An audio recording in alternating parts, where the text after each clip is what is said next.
Praise the Lord. உனக்காக ஓர் வசனம்.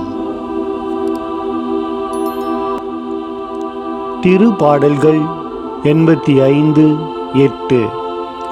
ஆண்டவராம் இறைவன் உரைப்பதை கேட்பேன். தம் மக்களுக்கு, தம் பற்றுமிகு அடியாருக்கு நிறைவாழ்வை அவர் வாக்களிக்கின்றார். அவர்களோ மடமைக்கு திரும்பி செல்லலாகாது. ஆமென். சங்கீதம் 85:8.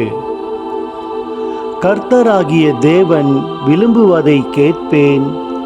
அவர் தம்முடைய ஜனங்களுக்கும் தம்முடைய பரிசுத்தவான்களுக்கும் சமாதானம் கூறுவார். அவர்களும் மதிகேட்டுக்கு திரும்பாதிருப்பார்களாக. ஆமென்.